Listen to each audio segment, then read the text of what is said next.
Yeah, and we've already done that. Yeah. So, sorry. So we've got Councillor George who'll move, but I've got here as B, C, and I moved everything F. but P. Oh, I got to move P. I second it. all right. It's J, All right. See, these move all over the place here. J, M. This should actually be D1, not DM. Okay. So Penny moved everything except P. Right, got that. Oh, yeah, Yep. P. George moved P. George, it's okay, you've moved P. So we've got movers and seconders. Yep, it's all good. Okay, now, just been given a note to remind us, just in terms of the three that we're now dealing with, have people declared an interest on any of these three? I did on P. On P? Okay, so And Cameron just did wait, on one of them. just wait. So what we'll do is move the first two and then you need to depart for P. Oh, and then we're going to do You can stay there in the meantime. I don't think I'm going And does anyone else Doing anything need to like declare a, everything else in Snellsby. hang on, Just your rates will go up, that's all. sorry. Does anyone else need to declare an interest on B and D? I don't at this stage, but just, I will Yeah, have you're to in North, Can yeah. I just clarify, if you declare an interest on, say, B or C or whatever, what happens in the wash-up? Do you sit out the wash-up as well? No, it's macro at that point. So you've already acknowledged your conflict no, I've in got that no specific... conflict in here. I'm gonna Because be you're dealing conflicted with in the north. all of the balance of the plans and the maps and all the rules that relate therein. Be in Yeah, the vote absolutely. for the So wash-up? long as you've declared your interest Specific- on right, that specific okay. item. Clarifying. Okay, so if we've moved and seconded, if we do B and D, I'll move that. All those in favour say aye. Aye. Against? Thank you. And then Penny? We're going to do P now. So I'll move F.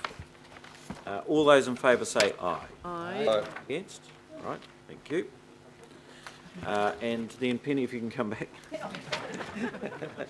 It's like musical chairs. My house is just doubled in Yeah, that's it. Yeah. Oh, congratulations. Yeah, we're feeling very, very, very pleased for you. Right now, we will do the concluding clause, which relates to 016, 017, rural urban boundary, plans and maps as relate to the Rodman area.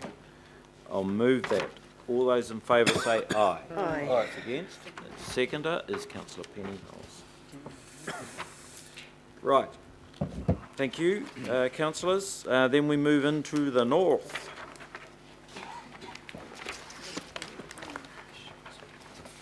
So this is where, can I just confirm I have a declaration Right, of interest so we've got here? Councillor Arthur and Councillor Denise.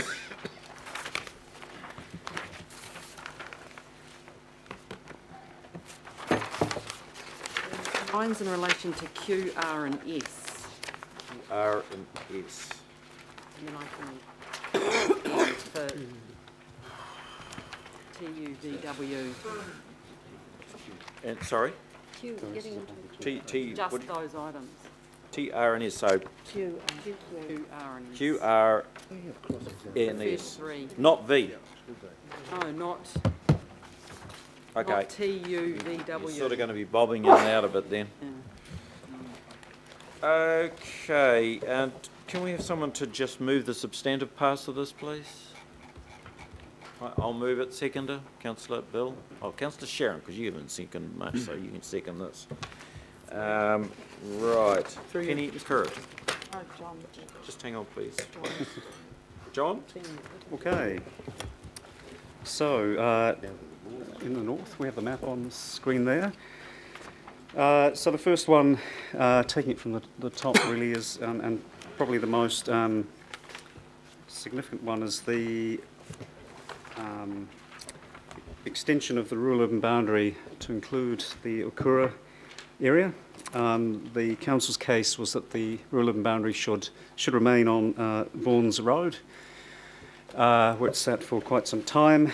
The panel has considered the evidence in council's case, and a lot of issues came down to water quality in the Okura marine reserve area. So the panel has recommended that the rural urban boundary, so this is Q, is moved to the north to include Akura. R is the panel's recommendation to include a precinct on that land in the Akura area, 130 hectares of land, and to rezone from countryside living to various zones, primarily mixed housing, suburban and large lot and open space conservation, a large area of open space conservation and open space informal recreation. And lastly, S, related to this, is the precinct issue. The panel has not recommended a precinct for the Akura area, and so this is the part. Okay, sorry. Correction, the panel has recommended a precinct for Akura, but staff are of the view that the precinct is inadequate, particularly in respect of transport infrastructure issues similar to the Red Hills issue, and also the provision of just the transport issue. Okay, so that's the Q, R, and S. So officers recommending to accept the panel's recommendation to move the rural urban boundary.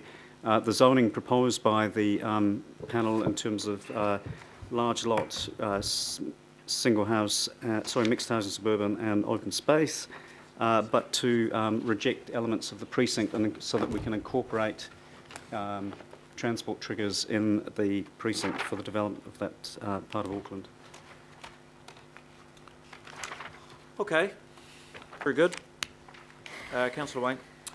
Sure, I'd just like to make note that I have a number of motions that have been given to the officers, and those motions will kick in if the move to extend the rural urban boundary is rejected. So is it helpful to have those motions of mine on the screen, Mr. Mayor? Yeah, now, so... I'm wanting to foreshadow them. Yep, that's right, that's exactly what it is. It's a foreshadowing, because in the event that the accept recommendation fails, then, as you know, we will need to go back and present a section 32, and that will require the officers to do some work. And so that will be presented back in the next time we sit. And may I speak to that? So the foreshadowed motion... Those, please. So the foreshadowed motion, in its reasons, gives reasons that go to the Section 32 analysis. Yep. And... Yeah, I know, but it won't be, it's not your logic that is going to work here. Sure. I'm just... So you're not doing the I'm section just putting... 32? Remember? We've got staff. I know that. Yeah. I'm simply putting forward reasonings to support the motion that I would like to think tie in with reasons that officers Yeah, look, would have that on would be Section part and 32. parcel of, so really, Wayne, it'll be a straight up and down, Councillor Wayne, it'll be either accept or don't accept, and so if it's don't accept, then all of what you have got here will be items that the officers will consider and bring it back to us for us to shape up our final position. All right? So, look, what I'd like you to do is, I mean, obviously your view will be informed by what I'm looking at here, but fire away. Okay. First of all, I've got a question. So I'm not speaking to the motion at this point, but just raising some questions. Mr. Duguid mentioned that the outstanding issue is around water quality, as it affects particularly the Okura Marine Reserve area.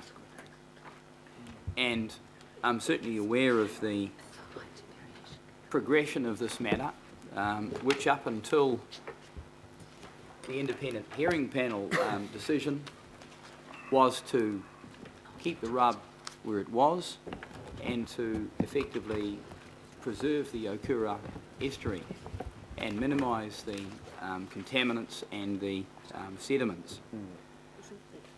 So the council has got quite a substantial body of evidence, and so have submitters to support that. And given that it may well be that this issue is finely balanced, I'd like to put a question or two to the officers, the experts that were involved, particularly as it goes to the matter of contamination and sediment and the risks to the estuary and the marine reserve. Now, Councillor Wayne, as you know, we're sitting here in the governing body, and this is not really an opportunity for an inquisition. No, it's not an inquisition. Yeah, well, let me be the judge of that.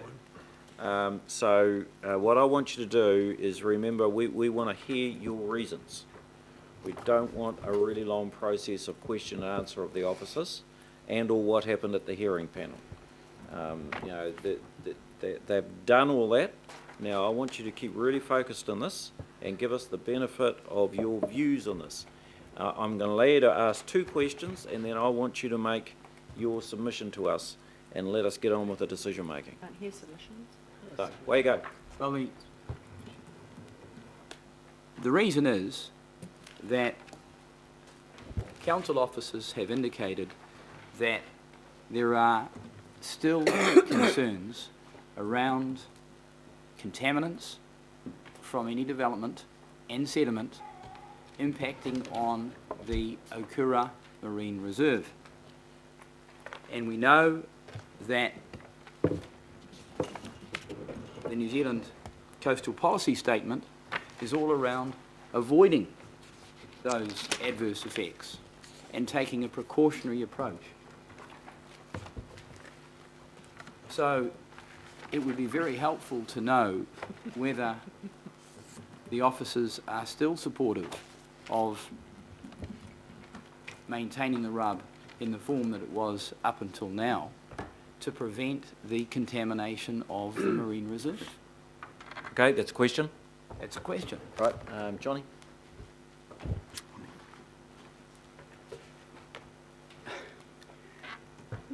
Water quality was a critical issue as part of the hearing. It is still a critical issue. I guess all we can say is that we've read the panel's recommendations and are recommending to accept their conclusions. Right. Okay, question asked and answered. What's the second question, Oh. Councillor Wayne? My question is really directed to people with expertise in stormwater and sediment management, because this comes down to evidence rather than simply planning. Yeah, Councillor Wayne, I knew we were going to stray into this area. That's why I've been really trying my best to actually keep you focused. Well, So we're not sitting in the hearings panel now, okay? I mean, they've heard all the evidence. So I want you to ask questions that specifically assist you in the final submission you're going to make to us to encourage us to take a position one way or the other. well, I would like to do that, but I'm mindful that there have been other matters to do with heritage, for example, where we have heard from council experts on that issue. And this is a very significant issue that councillors need to be informed on. Yep, but we're fairly well informed, but I'm waiting for the question. Well, the question is whether extending the RUB is going to cause adverse effects on the Long Bay Okura Marine Reserve and so would not give effect to the policies of the New Zealand Coastal Policy Statement. Okay, so there's a specific reference on it being in breach of the Coastal Policy Statement. And the panel considers that's not the case based on the evidence and prefer the evidence of the owner of the land, the submitter, with 100 hectares of land. So they prefer the evidence that's very clear in the recommendations in terms of that issue on water quality and in breach of whether or not it's in breach of any legislation. So the panel has concluded no Sure. on the evidence, and their preference was for the evidence of the landowner. Through you, Mr. Mayor, I understand the position of the panel, no question. My question goes to our position, that is Auckland Council's position, based on the experts that we have that have been involved in this process from the start.